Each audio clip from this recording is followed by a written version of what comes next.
యెహోషువపాతు జీవితంలో, రాజు జీవితంలో ఒకసారి 2 దినవృత్తాంతాలు 20 అధ్యాయంలో చూసినప్పుడు యెహోషువపాతు రాజు మీదికి 3 రాజులు ఒక్కసారి దండెత్తి వచ్చేసారు. ఒక్కసారి వాళ్ళంతా వచ్చి ఆ యొక్క రాజ్యాన్ని రౌండ్ ఆఫ్ చేసేసినారు అనమాట. ఇప్పుడు ఎస్కేప్ అవ్వడానికి ఛాన్స్ లేదు. ఆ టైంలో యెహోషువపాతు మనస్సు నిలుపుకున్నాడు. దేవుని వద్ద విచారించుటకు, దేవుని వద్ద అడుగుటకు. ఈరోజు మనసు నిలుపుకో. నీ పోరాటం ఎంత బలమైందైనా దేవుని వద్ద ప్రార్థించుటకు, దేవుని వద్ద అడుగుటకు, సహాయం చేయదేవా నా బలము చాలదు. యెహోషువపాతు అయితే, దేవా నా బలము చాలదు, నా శక్తి చాలదు, నీవే నా దిక్కు అంటూ దేవుని వైపు తన మనసు నిలుపుకొని ప్రార్థిస్తూ ఉన్నప్పుడు, చాలామంది ప్రార్థించండి, చర్చికి వచ్చి ప్రార్థించండి, వ్యక్తిగతంగా మీ సమస్యల మధ్యలో మోకాళ్ళేసి ప్రార్థించండి. అపవాది ప్రార్థించడానికి మీకు మనసీయుడు, అది చాలా కష్టంగా ఉంటుంది. అయినప్పటికీ నీ శరీరాన్ని బలంగా తీసుకొచ్చి దేవుని సన్నిధానంలో మోకాళ్ళు లేపేయాల. నువ్వు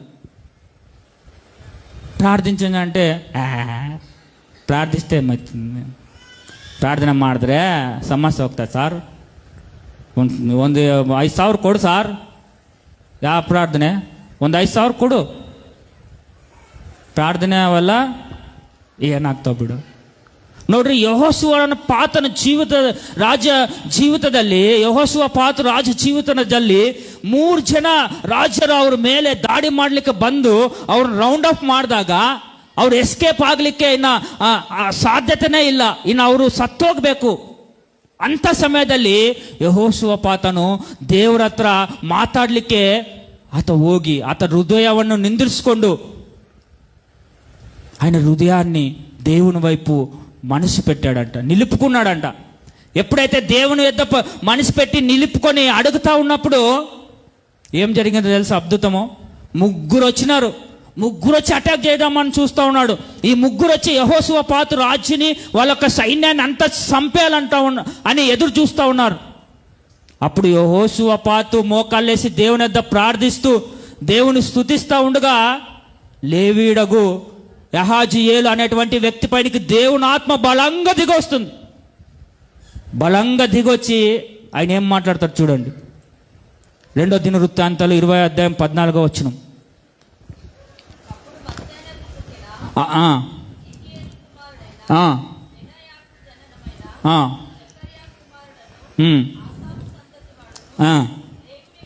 లేవీయుడగు యహాజీయేలు సమాజంలో ఉండగా అతడు ఇలాగ ప్రకటించెను. దేవుడు ఆత్మ అతని ಮೇಲೆ ಬಂದಾಗ, దేవుని యొక్క ఆత్మ ఆయన పైనకి వచ్చినప్పుడు ఆయన ఈ విధంగా మాట్లాడుతూ ఉన్నాడు. యహాజీయేలు ఈ విధంగా మాట్లాడుతూ ఉన్నాడు. యూదా వారులారా, యెరూషలేము కాపరస్తులారా, యెహోషువపాతు రాజా, మీరందరూ ఆలకించండి. యెహోవా సెలవిచ్చినదేమనగా, ఈ గొప్ప సైన్యమునకు మీరు భయపడుకుడి, జడియకుడి. ఈ యుద్ధము మీరు కాదు, ఈ దేవుడే ఈ యుద్ధమును జరిగించును.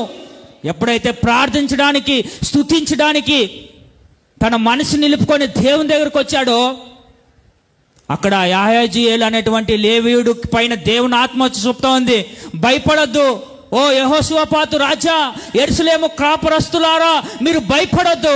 మీ పక్షాన యుద్ధము చేయవాడు యెహోవా, మీ దేవుడే మీ పక్షాన యుద్ధము చేస్తాడు. ఎప్పుడైతే దేవుని ఆత్మ ఆ విధంగా మాట్లాడుతూ ఉందో, ఈ 3-4 రాజులు ఆ యొక్క యెహోషువపాతు రాజ్యం పైన వచ్చి అటాక్ చేయడానికి ఉన్న వాళ్ళు రాజులు ప్లస్ వాళ్ళ యొక్క సైన్యంతో వచ్చారు. వాళ్ళు ఆ ఉదయానికల్లా వాళ్ళే కొట్టుకొని చచ్చిపోయి శవాలు మిగిలినాయి. నీకు విరోధముగా రూపించబడిన ఏ ఆయుధము వర్ధిల్లదు. నీ పక్షాన యుద్ధము చేయవాడు యెహోవాయే. అది నువ్వు ఎప్పుడు గుర్తు చేసుకోవాలి. మన పక్షాన యుద్ధము చేసేది మన దేవుడే. సామెతల్లో ఒక మంచి మాట ఉంటుంది ఇంగ్లీష్లో. సామెతలు 29:18లో, where there is no vision the people perish అని. Where there is no vision the people perish. అంటే నీకొక దర్శనం ఉండాలి, నీకొక చూపు ఉండాలి. ఏమంటే నీ యొక్క పోరాటంలో దేవుడు నీ పక్షాన ఉన్నాడు, దేవుడు నిన్ను విడిపించేవాడై ఉన్నాడు. అది నీ చూపై ఉండాలి, నీ దృష్టి అదే అయి ఉండాలి. దేవుడు నా పక్షాన ఉన్నాడు, దేవుని వైపు చూసేటువంటి దృష్టి నీదై ఉండాలి. ఆయన నన్ను విడిపించేవాడు. ఏ విధంగా అయితే యెహోషువపాతు, దేవా నీవే మా దిక్కు, వీళ్ళతో మేము యుద్ధం చేయడానికి మా బలము చాలదయ్యా, నీవే మా దిక్కు అంటూ యెహోషువపాతు దేవుని వైపు తన కన్నులెత్తాడో, తన హృదయాన్ని ఎత్తాడో. నీవు నేను మన యొక్క దృష్టిని దేవుని వైపు చూడాలి, మన సమస్య వైపు కాదు, మన పోరాటం వైపు కాదు. నువ్వు పోరాటం వైపు చూస్తే ఓడిపోతావు. దావీదు అంటా ఉన్నాడు కదా, ఎట్లా పోరాడతావు నువ్వు, నీ బలమేమి, వాట్ ఈజ్ యువర్ స్ట్రెంగ్త్, నీ ಬಲಮೇಮಿ ನೀನು ನೀನು ಎದುರಿಸಲಿಕ್ಕೆ ಹೋರಾಡುವುದಕ್ಕೆ ನಿನ್ನಲ್ಲಿರುವಂಥ ಬಲ ಏನಿದೆ ನಿನ್ನ ಹತ್ರ. ಇವಾಗ ನಿನ್ನ ಮುಂದೆ ಸಮಸ್ಯೆ ಬಂದಿದೆ, ನಿನ್ನ ಹತ್ರ ಏನಿದೆ, ನಿನ್ನ ಹತ್ರ ಹಣ ಎಷ್ಟಿದೆ, ನಿನ್ನ ಬಲ ಎಷ್ಟಿದೆ